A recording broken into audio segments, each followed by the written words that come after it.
নভেম্বরে first bride করতে বেরিয়ে পড়ি আমরা ব্রাইডাল লোকেশনে। তো সিজনে ফার্স্ট ব্রাইড করতে কার নিয়ে না ভালো লাগে। তো দেখতে পাচ্ছি আমরা বেরিয়ে পড়েছি, তার জন্য আবার কার দেখা।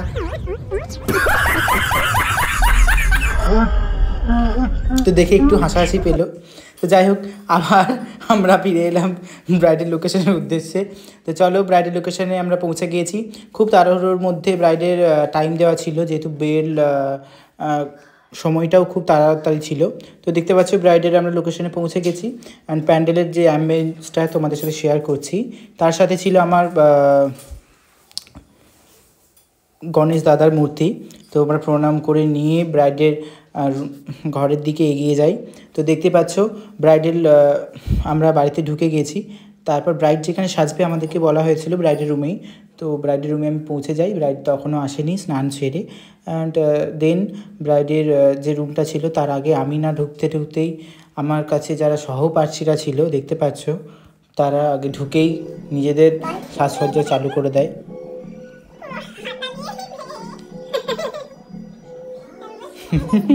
তো দেখতে পাচ্ছ ব্রাইডের শাড়িটা তোমরা দেখতে পাচ্ছ কতটা মিষ্টি, একটা মেরুন কালারের শাড়ি।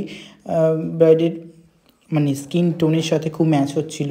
শাড়িটা খুবই ভালো দেখতে। তোমাদের কেমন লাগলো জানাতে ভুলো না।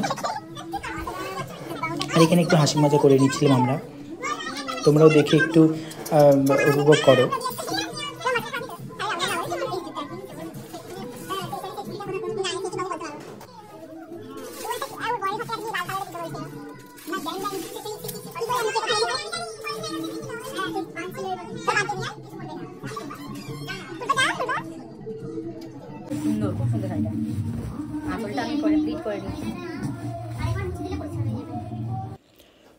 ভালোভাবে প্লিটগুলো আমি কষিয়ে নিচ্ছিলাম, যেহেতু ব্রাইডে আসতেও দেরি করছে, তো ওই জন্য প্লিটটা আগে আমি করে রেখে দিয়েছিলাম।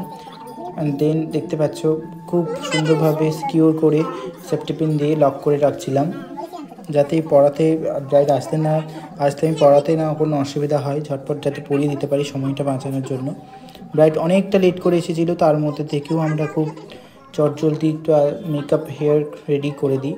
তোমাদেরকে বলে রাখি, ব্রাইডের কিন্তু কোনো ক্রিম্পিং বা হিট ছাড়া হেয়ার স্টাইল করেছি, কোনো পাউডার ছাড়াই হেয়ার স্টাইল হয়েছে, ভ্যাকুয়াম হয়েছে। আর তোমরা দেখে জানাতে ভুলবে না কেমন হয়েছে। এই যে আমাদের ব্রাইড চলে এসেছে, দেখতে পাচ্ছ হলুদ মেখে ফুল মাথায় নিয়ে চলে এসেছে। দেখতে পাচ্ছ ভালো করে ড্রেপ করে নিয়েছিল ওরা শাড়িটা। অ্যান্ড দেন মেকআপে আমি স্টার্ট করে দিই। খুবই একটা সফট গ্লোই বেস মেকআপ চেয়েছিল ব্রাইড, স্কিন টোনের সাথে যাতে ম্যাচ হয়। একদম স্কিন টোন ম্যাচ বলবো না, একটু যাতে লাইট শেডের মেকআপ হয় সেইটাই চেয়েছিল ব্রাইড। আর সবটাই আমার উপর ছেড়েছিল। তার উপরে দিদির একটা রিকোয়ারমেন্ট ছিল নো ক্রিম্পিং হেয়ার স্টাইল, তো সেটা সেই বুঝে আমি হেয়ার স্টাইল বা ফুল বেসে মেকআপটা করি। কলকা নিয়ে একটু কনফিউশন ছিল দিদি।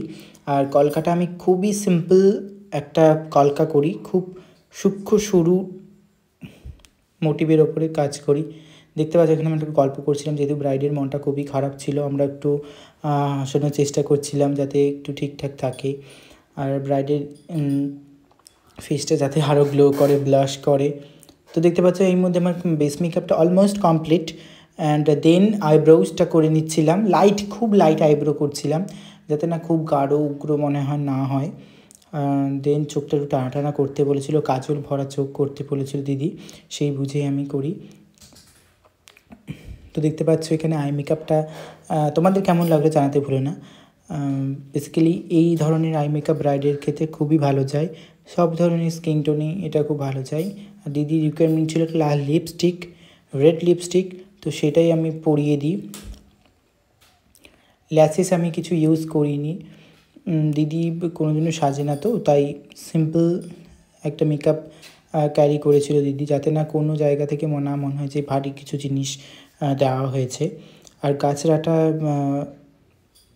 দোকান থেকেই বানানো হয়েছিল যতটা সম্ভব। তো হেয়ার স্টাইলটা কেমন হয়েছে তোমরা জানাতে ভুলো না। আমরা এখানে সব গয়নাগুলো জুয়েলারিগুলো পরিয়ে নিচ্ছিলাম এক এক করে, স্টেপ বাই স্টেপ। তোমরা দেখতে থাকো। এখানে লাইটের খুব ডিস্টার্ব হচ্ছিল, ছোট্ট একটা রুমের মধ্যে সাজাচ্ছিলাম যেহেতু। একটু অসুবিধা হবে।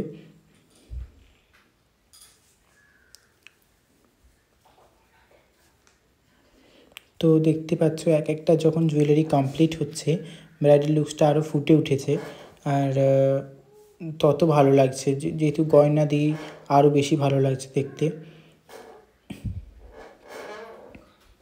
তোমরা যারা এরকম সুন্দর সোবার মেকআপ করতে চাইছো, একটা সাটল ব্রেথেবল মেকআপ করতে চাইছো, তো তারা অবশ্যই আমার সাথে কন্ট্যাক্ট করতে পারো। স্ক্রিনে নাম্বার দেওয়াই রয়েছে, ডেসক্রিপশনে দেওয়াই থাকবে। তোমরা যোগাযোগ করে নিয়ে নিজেদের স্লট বুক করতে পারো স্পেশাল ডে।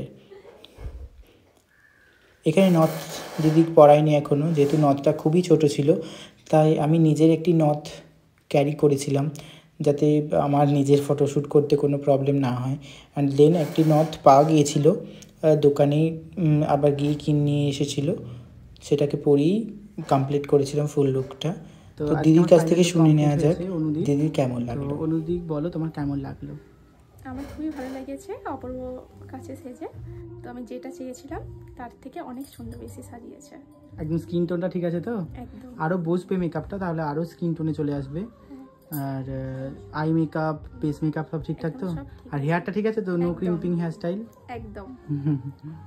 চোখটা তো বন্ধ আমি করো। যেমনটা চেয়েছিলাম তার থেকেও বেশি ভালো সাজিয়েছে। Thank you. তো থ্যাংক ইউ। চোখটা বন্ধ করো, তাকাও। গ্লো করছে তো? একদম। সোজা, তোমার সোজা তো। তোমাদের কেমন লাগলো জানাতে ভুলো না দিদি অল ওভার লুকস। তোমাদের মেনলি কোনটা বেশি ভালো লেগেছে অবশ্যই জানাতে ভুলো না। অ্যান্ড দেন লাস্টে আমরা খাওয়া দাওয়া করে নিয়ে দিদি ফটোশ্যুট কমপ্লিট হয়ে যায়। অ্যান্ড দেন আমরা খুব সকাল সকালই বেরিয়ে পড়ি বাড়ির উদ্দেশ্যে। তো চলো আজকে এই পর্যন্তই।